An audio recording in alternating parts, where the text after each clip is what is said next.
And welcome back. This is Jonah Part 2. It's not about the whale. So this is Part 2 in a series of 4 where we're just going through the book of Jonah one chapter at a time. Thank you for listening. My name is John. I was trained as a pastor, and this is one of the ways I try to give something good back to the world. Now, we're going through the book of Jonah because I think it's a fantastic story. And if you ask me, the whole book builds and builds and builds until this point of lunacy and hilarity at the end of it all. And most people only know this story as it relates to this man Jonah being swallowed by a whale. But they have no idea that that's really just chapter 2.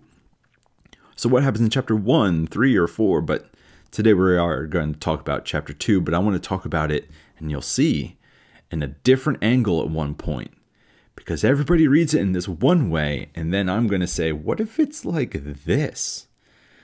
So buckle in, because legitimately all I'm going to do is read through it verse by verse, bit by bit, and then give a commentary every so often throughout. And my hope is that it will be entertaining and that it will provide something interesting for you to talk about, think about, laugh about. And it doesn't matter to me if you come from a religious background, because I have this growing idea that the Bible is meant for non-religious people. So this is meant for you, even if you know the story or if you don't. I hope you have a good time. All right? And man, let's just get into it, okay? So thank you for listening, and let's do this. You ready? This is Jonah Part 2. It's not about the whale. Now, at this point, Jonah was told to go preach to his enemies, and instead he went to the opposite direction, where a storm came upon the boat that he was on, and he was asleep, he was depressed. They threw him overboard because he said he wanted that, not because the Lord said he wanted that. And then the non-Hebrews turned to the Hebrew God quicker than he did, and so he's kind of exposed as being an anti-prophet. And then, in the midst of being thrown overboard and into this storm, the Lord sends a big fish, a hadag hagadol in the Hebrew, the fish, and it swallows him, and then he spends 3 days and 3 nights in the belly of the fish, hadag hagadol, the whale, as you may know. So we're going to pick up right there. I just recapped all of chapter 1. Here is chapter 2. From inside the fish, Jonah prayed to the Lord his God. He said, "In my distress, I called to the Lord, and he answered me. From deep in the realm of the dead, I called for help, and you listened to my cry." Pause. In the last episode, and then in previous ones, I've mentioned how the Genesis poem at the beginning of the entire Bible in chapter 1 has this reference to this watery chaos that the Lord has to put boundaries on and sets to the side and then starts creating. Well, every time that there is watery chaos, storm, flooding, anything like that, you can reference back to Genesis 1. And so here is Jonah referencing being in the storm. The watery chaos was kind of known as just the realm of the dead, because nobody goes into the watery chaos and comes out alive. And at least in like depths, in chapter 1, he's not on the surface level of life. He's sleeping just below the deck. Well, now he's leagues and leagues under the water, tumbling upside down. So he's in an even lower position than he ever was before or ever hoped to be. And it's as close to his hell as you might think. Because at least in this instance, hell is not a fiery pit. It's a watery chaos where nothing survives. And so here he is talking about it. Let's keep going. Verse 3. You hurled me into the depths, into the very heart of the seas, and the currents swirled around me. All of your waves and breakers swept over me. I said, I have been banished from your sight, yet I will look again toward your holy temple. He's got this defiant hope that he will be saved from this watery chaos. The engulfing waters threatened me. The deep surrounded me. Seaweed was wrapped around my head. To the roots of the mountains I sank down. The earth beneath barred me in forever. But you, Lord my God, brought my life up from the pit. Let me change the page. Let's pause right there. Now he's saying all of this supposedly from the belly of the whale, from the fish, the Hadag Hagadol. And what we need to do is pay attention to where is his confidence coming from? I don't know about you, but if you're in the belly of a whale that was in the midst of a storm, you would have a very different understanding of what's good or bad. Because Jonah, he went to the depths.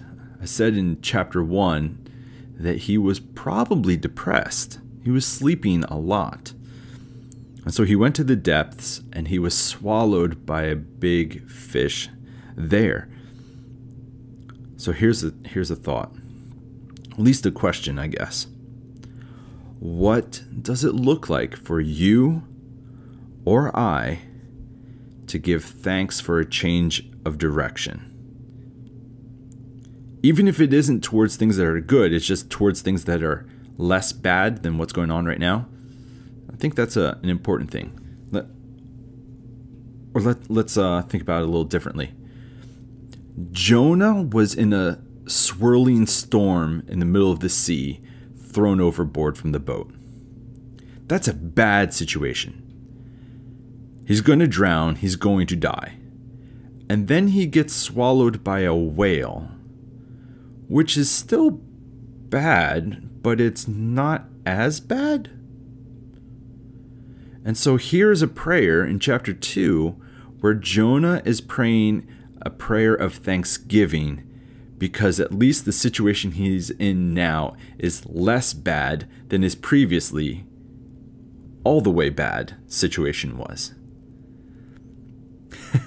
I don't know what kind of background you're coming from, or I even need to remember this for myself, but there are times when I maybe need to learn to stop and give thanks that at least today is, maybe it's not awesome, but at least it's less bad than yesterday was.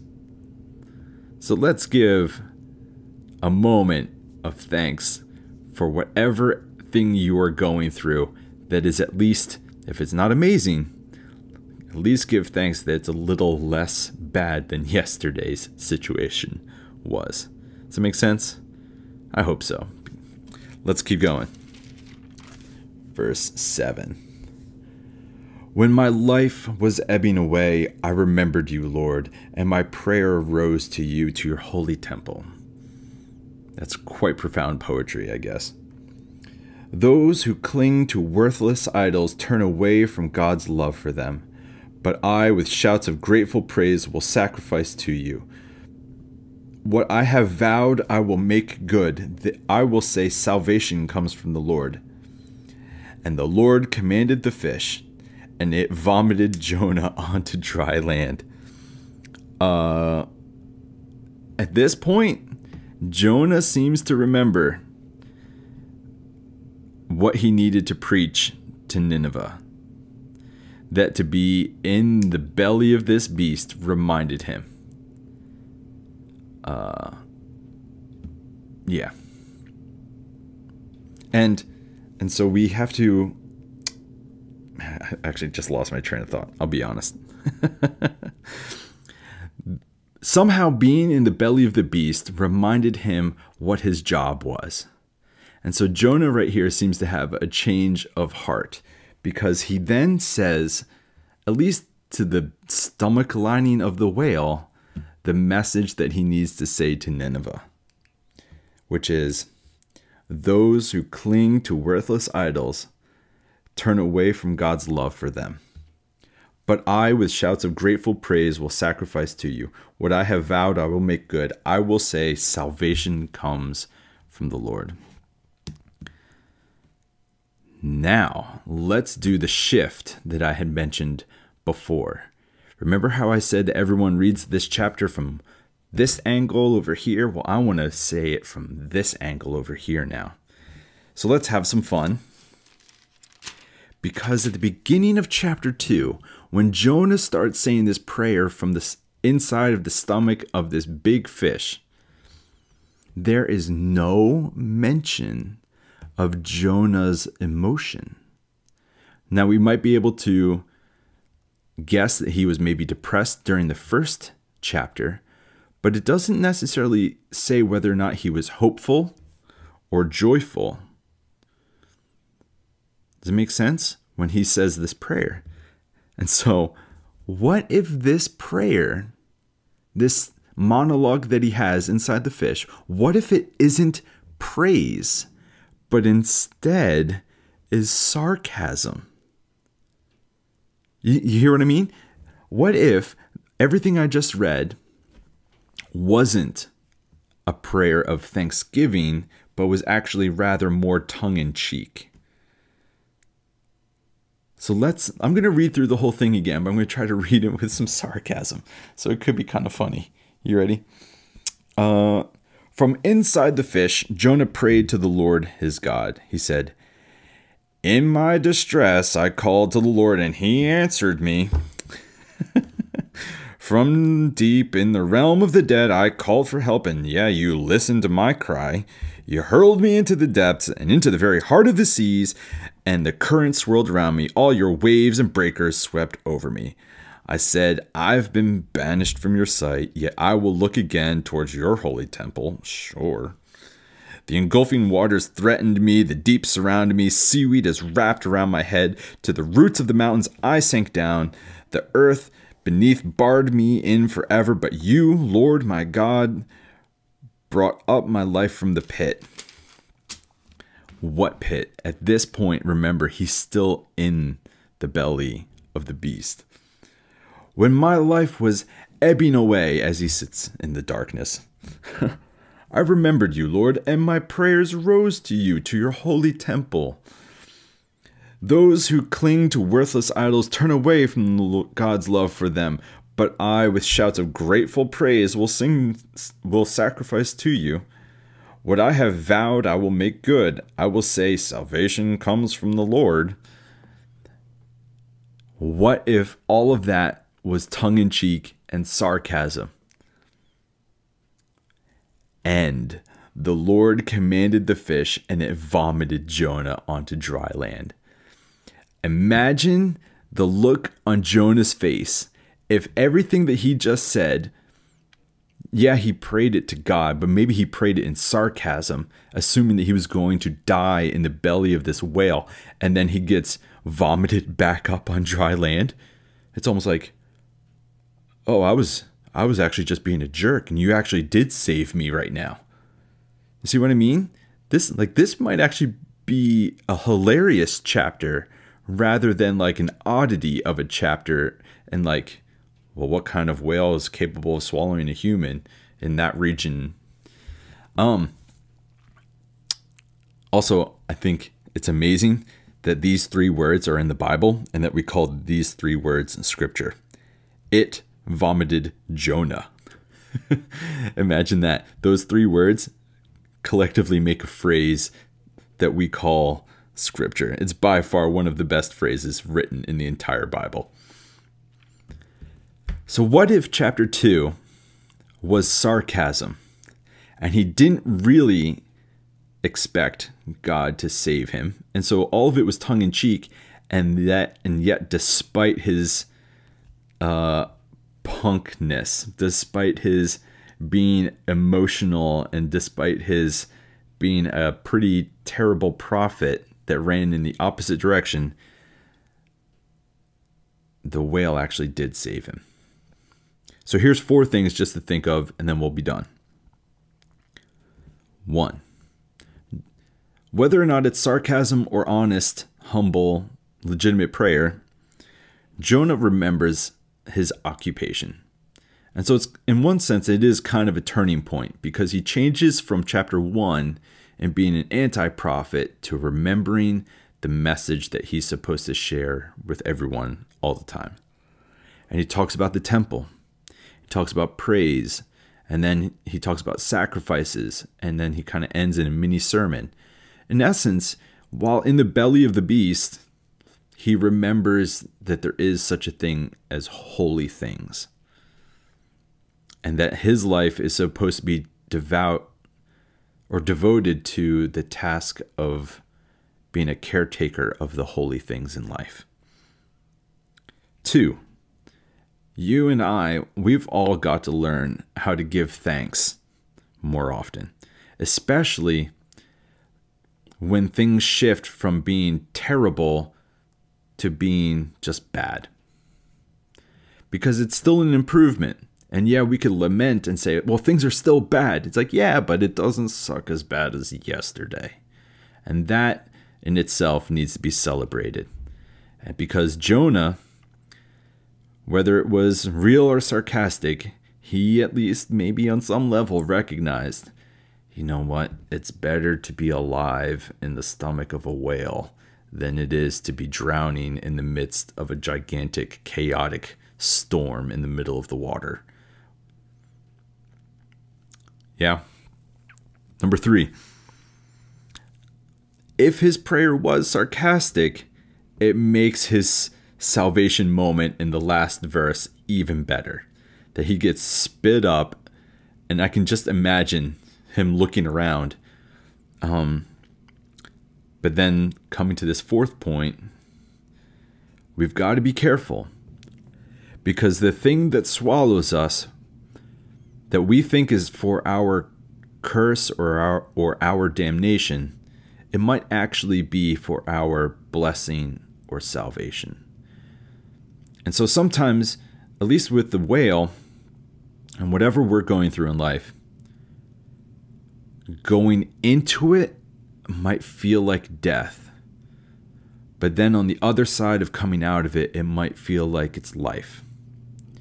Or in Jonah's situation, going into the whale might have felt like another form of damnation, but as he came out of it, he realized it was his salvation.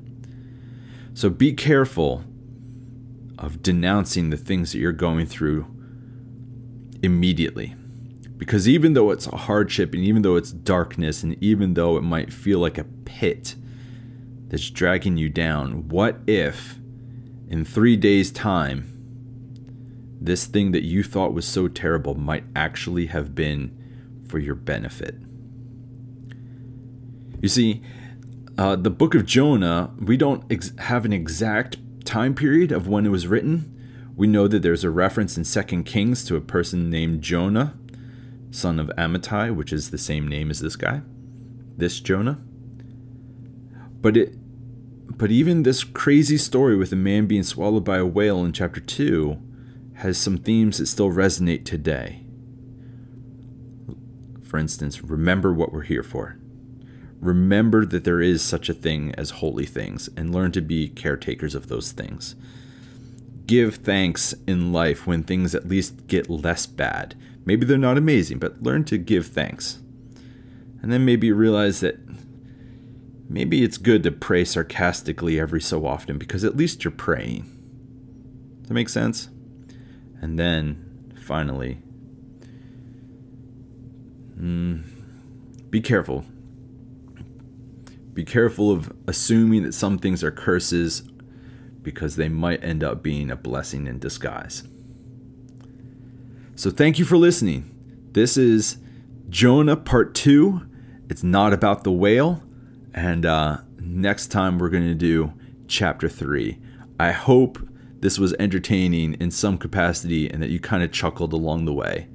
And I hope it gave you something to think about and to write about, to laugh about. All right? So you are wonderful. Thank you for listening. May grace and peace be with you.